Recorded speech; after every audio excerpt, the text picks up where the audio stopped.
What's up, nerds? It's your boy, the OGGM. It's about 11:30 on this foggy Tuesday afternoon here at Site B. It's the 7th day of June 2022. It's 64 degrees, and it is I, your idiot guide to all the tabletop role-playing game news, weather, and nonsense. And today we are doing another round of the Gygax 75 world building challenge thing that was found online and then put together by another person and then another person, and then I found out of it through Ben at Questing Beasts, and I've been doing all the prompts, which of course, because you mentioned the name Holy Gygax and instantly you're a target, people got upset because I wasn't reviewing it. Yeah, I never said I was doing a review. There's literally nothing to review. It's a list of prompts and ideas for how to build a world according to something that somebody found that Gygax might have used based upon an article. So I'm sorry that you're upset that I followed the prompts as written. All right. Week 5, the larger world. Normally, you won't have to worry about the larger world, but it's a good idea to have a general plan in mind. Yes, I totally agree. The general geography of the world should be sketched out. If you plan to make it possible to visit other worlds, times, or places in general, outline all such areas should also be sketched out. No! Time travel, bad! Most of the finer references you can work on later. Then things can be added and changed and expanded based upon what happens in the game. Gygax. Okay, week 5, the larger world. Task number 1, sketch out the geography of the continent, or even a whole world. At very least, dot down the rough idea of what lies to the north, south, east, and west and of the area you have drawn. Nobody wants to see my horrible art, and normally if I need a map, I'm just going to steal one online. In the past, I have drawn maps, and they look awful. If I was drawing a map now for this Dinsour Pirate Island, well, since we've just already said it's an island, I'd just draw a circle in the center of a piece of paper that said, Dinsour Pirate Island, and then some other circles that would represent other places that I think they might go. But, maybe I'll draw a coastline and little squares to represent buildings. But, yeah, no, my drawing skills and map skills are just preschool level at best. So if I was going to do Dinsour Pirate Island as a campaign setting, which I might, because I love it, but I just find a generic island map and use that. Okay, outline outer worlds planes the character could visit and identify a few places, items, or spells that will transport them there. All right, so we know that there are already spells that exist at higher levels to take you from here to there. Would you want to include anything that allowed extraplanar travel in Dinsour Pirate Island? We've already said there's aliens, so yeah. Do I really need to have an outline of the other worlds? Other than earthreal plane, astral plane, other hell places, heaven places. I don't know if that's necessary, even if you are including a lot of interplanetary travel. The old circle map is still pretty good. Prime material plane in the center, and then, this circle represents this place, and, why mess with the classics? So I don't think in the point of Dinsour Pirate Island, other than the, aliens came here once type thing, or an advanced civilization compared to the technology you see now in Dinsour Pirate Island. Rarely, if ever, does it come up directly. It might be an indirect thing, but I assume with the direction 5e is going, this type of thinking is going to be more popular, but in my experience, planar travel has never been that major of a thing in the games I've played in. It's, been mentioned occasionally. I think, I've actually gone on one or maybe a handful of adventures that actually took us to other planes or heaven or hell or whatever. Okay. Develop a pantheon of gods. I was just going to talk about this because that seems to be a thing lately. A lot of articles talking about divinity and pantheons and gods, and I don't know why.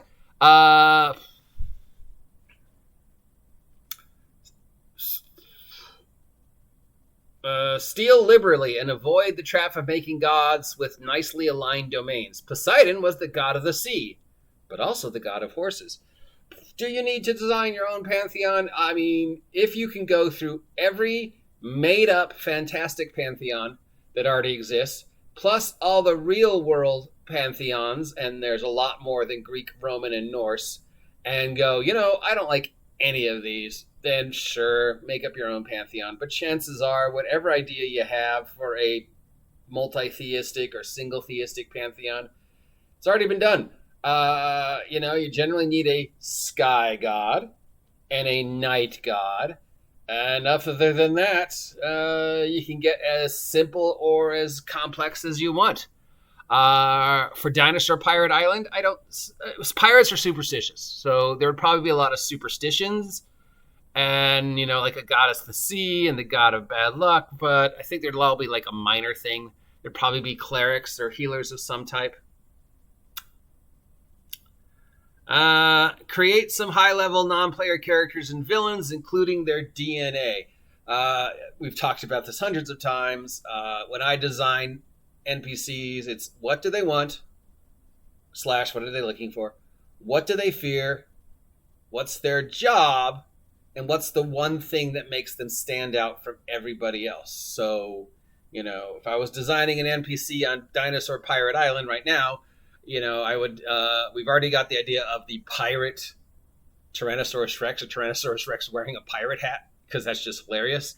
But, I would design various types of pirates. And somebody suggested, what if there was a pirate character who was trying to get out of the game, but realized how dangerous it would be if he did, that he's realized that he's become sort of the controlling godfather. And without him, it would just break down to chaos and anarchy. So how does he go about remaining the relatively peaceful individual and, sort of like, hey, I've created this without meaning to, but I know as bad as I am, if I step down, things are going to be a lot worse. What do I do?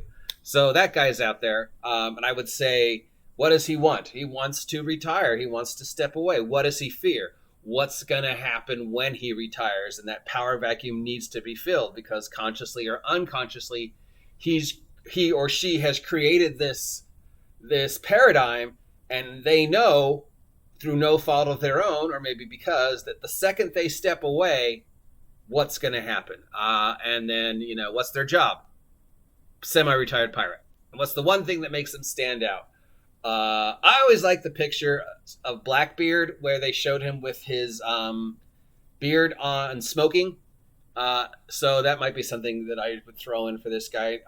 Apparently that was a thing that, they would light their beards on fire because A, it makes them look frightening. B, because they could just use the fire from the beards to light the little handheld explosives.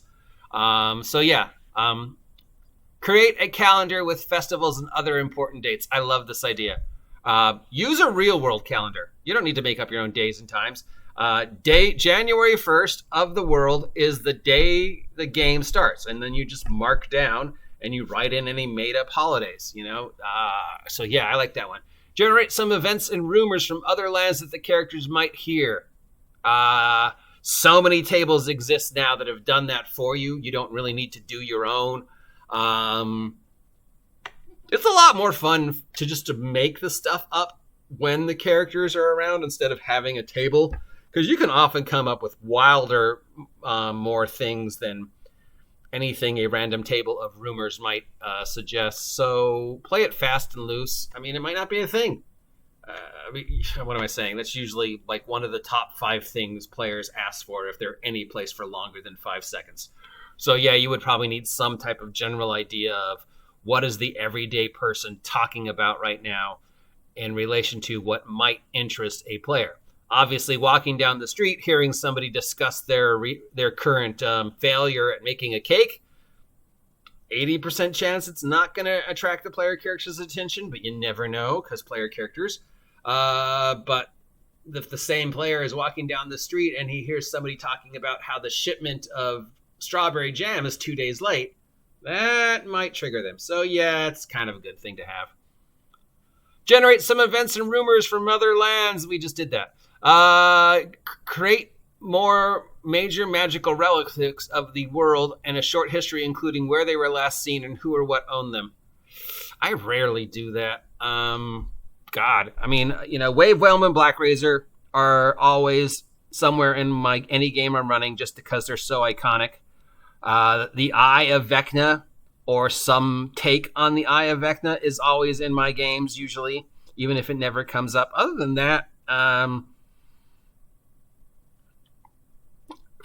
no, not really. I can't think of what would be rumored magic items in Dinsour Pirate Island as opposed to, say, just the weird tech that the aliens, quote unquote, left behind. People might be talking about that. There might be rumors of the Trident of Poseidon. Again, that's not a thing I normally think about. So I probably wouldn't put it in. Maybe there's a magic sextant or Jack Sparrow's compass, something like that. Make encounter tables for each of the terrains present in your hex map or the nearby lands. Yeah, I'm working on that now for a project I'm working on. Not every encounter, once they leave the town, has to be combat. There can be encounters that aren't combat. There can be encounters that don't deal with any other actual living individual whatsoever.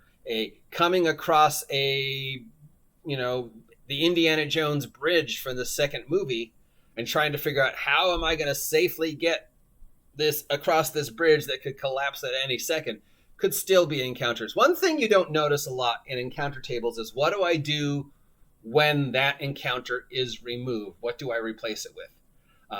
Because a lot of the encounter tables are repetitive. So you've got 1d6 bear, bandits, bugbear, I'm using basilisk and more bandits, barbarians. All right. Well, there's only a finite amount of bears. So once I kill bear A, do I just replace that with a different bear, or do I replace it with something else they might find that starts with the letter B, like Beholder? I don't think enough adventures in general go into the thought pattern of I'm going through this very small place, like a dungeon. There's only so many of X I'm going to encounter, unless there's a magical Pez dispenser of bad guys. There's only 30 orcs, or there's only 10 green slimes. How many, if I encounter that same green slime 10 times and I kill it 10 times, what replaces that? So when doing encounter tables, remember to update them. If encounter 7 has already been dealt with, they shouldn't have to run into encounter 7 6 more times, because then they're going to be like, wow, this is the 7th time we run into a bridge over a chasm. You think by now the infrastructure would have repaired all these bridges? So yeah, I would go that.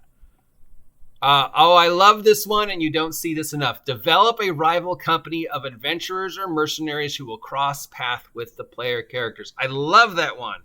A friendly rival adventuring team. And don't make them villains. They're good guys. They're just doing the exact same thing you are. And maybe they got there before you. How does the player group react if the other group of adventurers are doing stuff? And the other group of adventurers might not even try to be making them look bad. They might not even know the players exist. But simply by their actions, they're drawing attention to themselves. They're taking attention away from the players. The players might see them as villains and might build up this whole rivalry. It is very cool to make a NPC group of adventurers and think about them as you're running. What were the NPC group of adventurers doing while the PCs were doing this? It's too easy to make them evil, though. It's far more interesting to make a rival group of adventurers who have the same goals and motives as the player characters. Because they're not bad guys. They're just doing the same thing you are. So any anger might be on the player's part, and that's already more interesting. Put unusual features on your maps. We've already discussed that. the weird alien crystals in the giant jungle. And finally, make a list of any house rules or system treats that you've done that you think the players should know about. Yes, obviously. God, that goes without saying. If you're going to change shit, let them know. And I think that's it. This was week 5. And there's no week 6. There is some references to the original article, which appeared supposedly in 1975.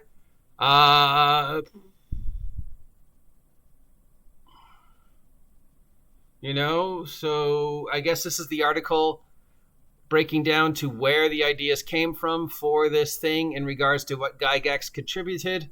General ideas of just world building, something like that. So, yeah, that's it. We won't be doing this anymore unless there's another challenge you want to see me do, and there's plenty of them. I mean, we are coming up to RPG a Day and Tabletop Week and all those other things. So if any of those are things you want to see me do, let me know. Otherwise, that's it for week 5 of the Greyhawk 75 challenge. I hope you enjoyed it. I'm sorry if it upset anybody or disappointed you. I didn't know I was have to do anything other than follow the prompts, but whatever. Till next time, I'm the OG GM. Get off of my Greyhawks, you damn kids, and your damn horse, and whatever. I don't even know.